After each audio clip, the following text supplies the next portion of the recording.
Estamos de volta com Atletas no Ar. No bloco anterior, a gente estava falando sobre a escolha da CBF, sobre o novo técnico da seleção que foi apresentado hoje, é o técnico Dunga. Já teve uma passagem pela seleção brasileira. Em 2006, eu tenho aqui o retrospecto do Dunga pela seleção. Foram 68 jogos como técnico, 49 vitórias, 12 empates e somente 7 derrotas. 77% de aproveitamento, mais ou menos. Venceu o título da Copa América em 2007 e Copa das Confederações em 2009. Foi classificado em primeiro para a Copa do Mundo em 2010 nas eliminatórias com 9 vitórias, 7 empates e apenas 2 derrotas. Foi eliminado na Copa do Mundo nas quartas de final pela Holanda. Jorge Marques, a escolha do Dunga. Eu não acreditei que isso fosse possível de acontecer. Eu acreditava muito na escolha do Tite, que era nos últimos anos... Dentre os treinadores brasileiros, né? Dos treinadores brasileiros, inclusive, que estava disponível, né? Não estava em time nenhum. Agora talvez até acerte, tá conversando com a seleção japonesa, mas de qualquer forma, o Dunga é uma escolha, não que ele seja um técnico ruim, ele até teve uma boa passagem pela seleção brasileira, mas é aquilo, né? Com os outros nomes que tinham, a gente imaginava o Tite, que tem muito mais experiência como técnico. O Dunga tem só a experiência da seleção brasileira, que foi o primeiro trabalho dele como treinador. Depois 10 meses de internacional, que ele ganhou até o Campeonato Gaúcho. Mas também que o Campeonato Gaúcho é disputado por Inter e Grêmio, basicamente. Até aí nenhuma novidade ganhar o Campeonato Gaúcho com o Inter. E agora ele volta para a seleção brasileira. É aquilo como eu falei, a CBF costuma querer bater sempre naquilo que deu errado na Copa que passou.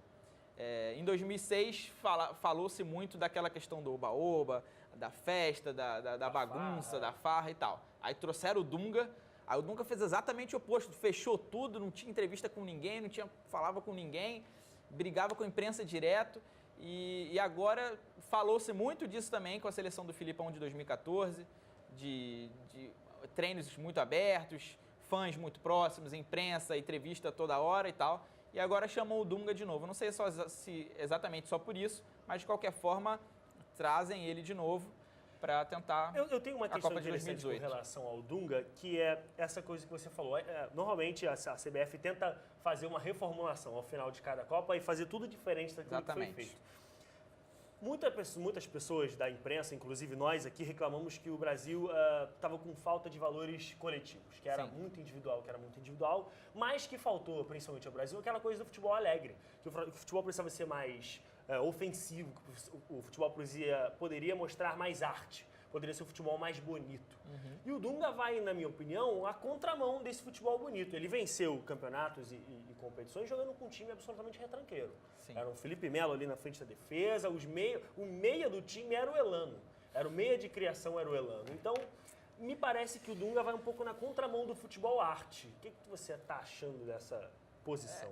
É algo que ele, acho que ficou muito forte na característica dele pelo jeito como ele jogava, e pelo jeito como a seleção da qual ele era capitão e foi campeão em 94 jogava. Você acha que a escolha de 2006 por esse futebol não ser um futebol arte é por causa da safra? E talvez com a safra que ele tem hoje ele possa talvez mudar esse estilo? Talvez, mas mesmo de 2006 para 2010, a gente tinha sempre um treinador que tenta levar um jogador mesmo que novo, que se destaca muito perto da Copa. Sempre o treinador tenta levar. O Kaká foi levado assim, o próprio Ronaldo em 94 foi levado assim. E muito se falou em cima do Dunga em 2010 por conta do Neymar e do Ganso. Mais ainda por causa do Neymar, que ele podia ter levado e tal. E a gente espera que ele tente, de repente, com uma safra um pouco melhor, apesar de não ser das melhores safras que a gente sempre falou. Mas já um pouco melhor do que aquela Mas já um pouco melhor da de 2010, que ele possa tentar mesclar uma seleção, junto com a coerência que ele tanto fala, que ele possa mesclar um jogo, uma marcação forte, um esquema bem definido, mas também que possa ter essa questão da individualidade de 2, 3 jogadores ali em campo. É isso aí.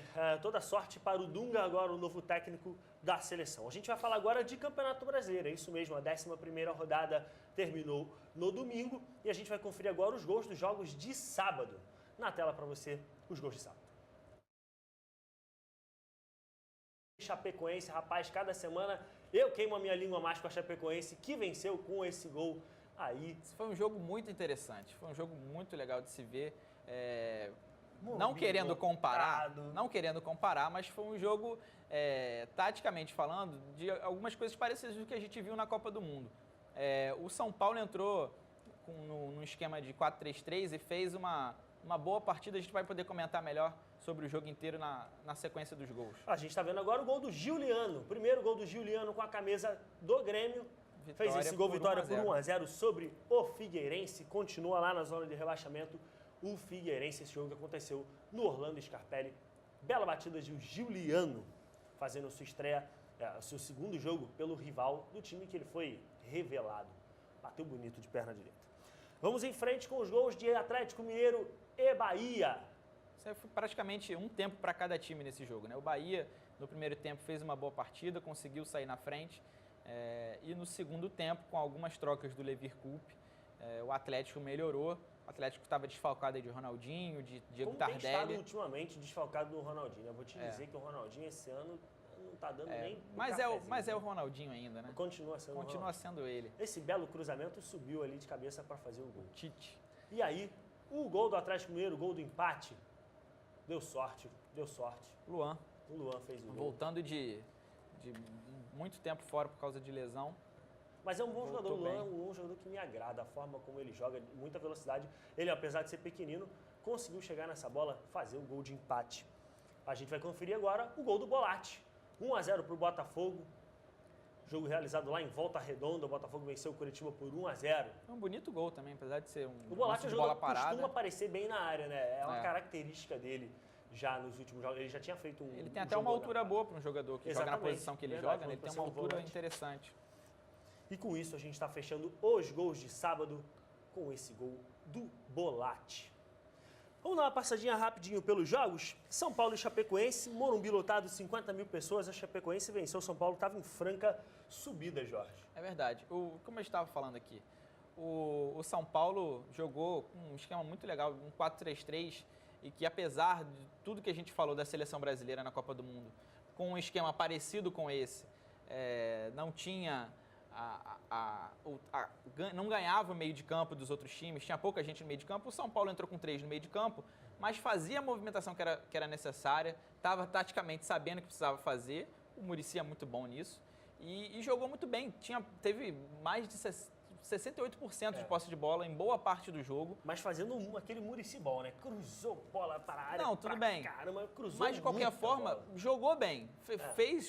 Foi fazer o que estava e fez o que estava proposto a ser feito, né? E da mesma forma o Chapecoense, que entrou com 5 no meio de campo, povoou mais o meio de campo, ficou esperando para sair nos contra-ataques e encaixou um contra-ataque muito bom. Foi um gol bonito, uma troca de passes muito bom. Saiu no meio da defesa ali e bateu na saída do Rogério. Verdade, até compararam o lance do Rodrigo Caio saindo da zaga ao Davi Luiz, que às vezes tentava se antecipar e não conseguia tirar a bola. Te surpreende o fato do Pato não ser titular? Perder a posição pro Ademilson, por exemplo, pro Osvaldo? A fase não tá boa, né? Exatamente. Tem a fase e o Muricy não tem muito isso de o Alexandre Pato, vamos deixar ele no time.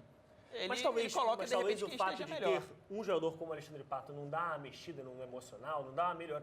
Por exemplo, um jogo como ontem, que teve muito cruzamento na área, talvez tinha um jogador com presença como o Pato, talvez tivesse feito a diferença para o São Paulo acertar uma cabeçada dessa. Ele até foi colocado no segundo tempo, né, para tentar tirar a desvantagem do placar, acabou não conseguindo. Realmente a fase dele não é das melhores. Inclusive, já é noticiado aí que ele tem propostas e que não deve continuar no segundo semestre no São Paulo. Vamos em frente com o Figueirense e Grêmio, vitória do Grêmio por 1-0, gol do Giuliano. Tá legal para começar. O Grêmio, que dos últimos anos, esse é o time que se enfraqueceu um pouco, o Grêmio vinha nos últimos 2 anos. Mas que aparentemente está mostrando um bom futebol. Sim, né? mostra um Tem menos futebol... nomes, mas que está com o futebol um pouquinho melhor dentro de campo. Né? Tem o Barcos, né? Eu ia falar, o time tem jogado assim, acertado direitinho, mas o Barcos vem numa fase bem complicada. Pra quem viu as outras fases do Barcos, principalmente no primeiro ano dele no Grêmio, foi um ano sensacional. Jogou muito bem, fez muitos gols. A cada jogo, o ataque do Grêmio não fazia gol há uns 5 jogos. Desde o jogo da vitória contra o Botafogo por 2-1, antes da Copa do Mundo, que o ataque e o time do Grêmio não vencia nem marcava gols, né?